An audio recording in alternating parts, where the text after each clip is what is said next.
আজকের এই শীতের রাতে যশোর থেকে আমরা রস চুরি করে খেয়ে দেখাবো। আমরা যেহেতু যশোরে বাস করি, আর যশোরে বাস করে আমরা রস খাবো না, তাও আবার চুরি করে, এটা কেমন করে হয়? আজকের এই দুর্দান্ত চ্যালেঞ্জ এটাই হতে চলেছে, আমরা যশোর থেকে এই মধ্যরাতে রস চুরি করে খেয়ে দেখাবো। আমাদের যশোরে অনেক গাছি আছে, আর এই গাছিরা কত সুন্দর করে যে গাছ কাটে, এটা যদি আপনি সশরীরে দাঁড়িয়ে না দেখেন তাহলে অবশ্যই বুঝতে পারবেন না এই গাছ কাটে যে গাছিগুলো তারা কত কষ্ট করে। আর এই কষ্ট করে তারা এই গাছে ভাড় পাতায়, আর সেই ভাড়ে জমা হয় সুন্দর সুন্দর মিষ্টি রস। আর আমরা আজকে সেটাই চুরি করতে এসেছি। ভিডিওটা খুব ইন্টারেস্টিং হতে যাচ্ছে, ভিডিওটা শুরু করা যাক। রস চুরি করে খেয়ে দেখাবো, আসো।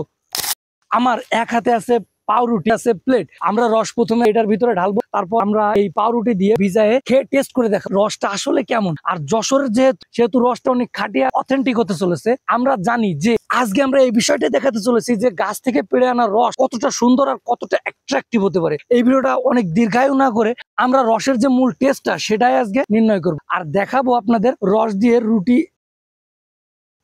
রুটি দিয়ে রস চুবিয়ে খেতে কতটা ইন্টারেস্টিং আর কতটা মজাদার হয়। আমি যেহেতু খেজুর গাছে উঠে রস খাবো না, সো আমি একটা গাছিকে ইনভাইট করেছি, সে আসবে, আমি একটা ট্রানজেকশন দিব। তো চলেন ট্রানজেকশনটা দিই। তো দেখতে পাচ্ছেন আমার গাছে চলে আসছে, আর অবশ্যই সে 10 নম্বর পরিহিত জার্সি গায়ে দিয়ে আছে। আর যেহেতু আমার গাছিটা একটু ছোট, সেহেতু ফেসবুকে ফেস রিভিল করবো না, আমরা গাছ থেকে রস পারবো এবং খাওয়ার চেষ্টা করব। আমার হাতে আছে রুটি। আসলে আজকের ভিডিওটা অনেক মজাদার হতে আছে, তো ওইদিকে শুট দাও। অলরেডি আমার গাছি দেখেন রস পেড়ে নিয়ে চলে আসছে। তো চলেন গাইস, আমার হাতে দেখতে পাচ্ছেন রস, আর আজকে আমরা এই দুর্দান্ত ভিডিওটা শুট করতে চলেছি। তো চলেন এটা আগে আমরা এর ভিতরে ঢালি, আর তারপরে ট্রাই করব খাওয়ার।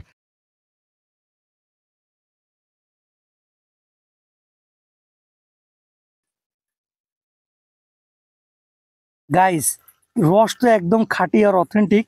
তো চলেন, আমরা এক ঢিলে রস পেয়েছি। তো দেখতে পাচ্ছেন আমার হাতে রয়েছে রুটি।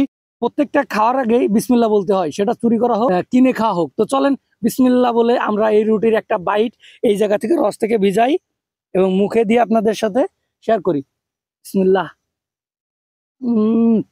কমাই কমাই, আসলে এই বিষয়টা কিন্তু ইউনিক আর অথেন্টিক হতে চলেছে। চলেন আমরা আর একটা বাইট নিই। আর আপনারা বুঝে গেছেন আমার সাথে আছে গাছি, আর আমার ক্যামেরার পিছনে রয়েছে অসংখ্য লোক, সাথে রয়েছে আমার ক্যামেরাম্যান। আমি জানি তাদের লোভে নাল পড়ে যাচ্ছে, তারপরেও আমি আগে খাওয়া শেষ করি। বিসমিল্লাহ। গায়েস, অসম্ভব সুন্দর, অসম্ভব সুন্দর। আমার মনে হচ্ছে আমি পুরো রুটিটা একাই খেয়ে শেষ করে ফেলি। তারপরও আমার পিছনে যেহেতু অনেক মানুষ রয়েছে, সেহেতু তাদের জন্য আমার একটু রেখে দেওয়া উচিত। আসলে গাইজ, এতে এত মিষ্টি আর এত মিষ্টি, এজন্য আমি এর রিভিউটা আপনাদের ঠিকভাবে দিতে পারতেছি না। আমি জানি না, আমি যেহেতু শেখে খাচ্ছি না, কিন্তু আমার সাথে কি হতে চলেছে, কিন্তু তারপরও বিষয়টা কিন্তু অনেক সুন্দর হতে চলেছে। তো দেখতে পেলেন গাইজ, আমি খাওয়া শেষ করলাম। এই বিষয়টা কিন্তু অনেক ইউনিক আর অনেক অথেন্টিক। কেননা কুয়াশা মাখায় শীতের রাতে আপনি যদি এই ঠিলে ভর্তি রস না খান, তাহলে আপনি হয়তো বুঝতেই পারবেন না এটা কত মজাদার আর কতটা সুন্দর হতে চলেছে। তাই আপনি চলে আসবেন সরাসরি শীতের রাতে যশোরে। যারা আসলে আমার ভিডিওটা দেখেন তাদেরকে ইনভাইট করা হলো, চলে আসেন। আমি অবশ্যই আপনাদের কিনে রস খেয়ে দেখাবো। আর আজকের চ্যালেঞ্জটা ছিল চুরি করে রস খেতে হবে। আজকের এই চ্যালেঞ্জটা আমি এইভাবেই পূরণ করার চেষ্টা করেছি। জানি না কতটুকু আপনাদের মনোরঞ্জন করতে পেরেছি, আমি চেষ্টা করেছি আপনাদের চ্যালেঞ্জ পূরণ করার জন্য। তো এখন আমার প্রাণপ্রিয় ভাইরা খেয়ে দেখাবে। এই ভিডিওতে আর কি টুইস্ট রাখা যায় আমরা সেই বিষয়টা দেখি। আসলে শীতের রাতে রস চুরি করে খাওয়ার মজাটাই আলাদা। তো আপনারা ঘরে বসে থেকে বুঝবেন না, অবশ্যই রাত্রে এসে রস চুরি করে খাবেন, তারপরে বুঝবেন। শীত এমন একটা জিনিস, আপনি লেপের তলে শুয়ে থাকলে এর মজা কখনো বুঝতে পারবেন না। এজন্য আপনাদের অবশ্যই শীতের রাতে রস খেতে আসতে হবে।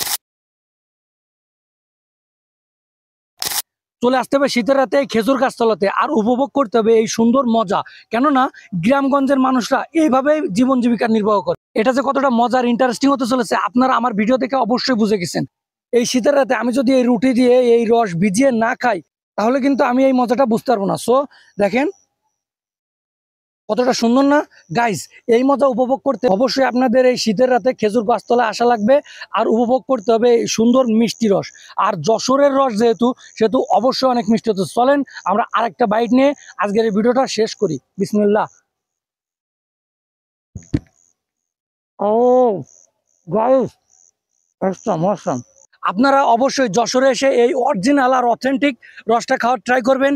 আর আপনাদের আমাদের যশোরে দাওয়াত রইলো, যদি কেউ রস খেতে চান এরকম গাছতলায় দাঁড়িয়ে একদম ফ্রেশ রস, তাহলে চলে আসতে পারেন, আমি আপনাদের খাওয়ানোর চেষ্টা করব। আমরা যেহেতু গাছ থেকে ভাড় পেড়েছি, তো আমরা গাছে ভাড়টা টাঙিয়ে দেওয়ার চেষ্টা করি।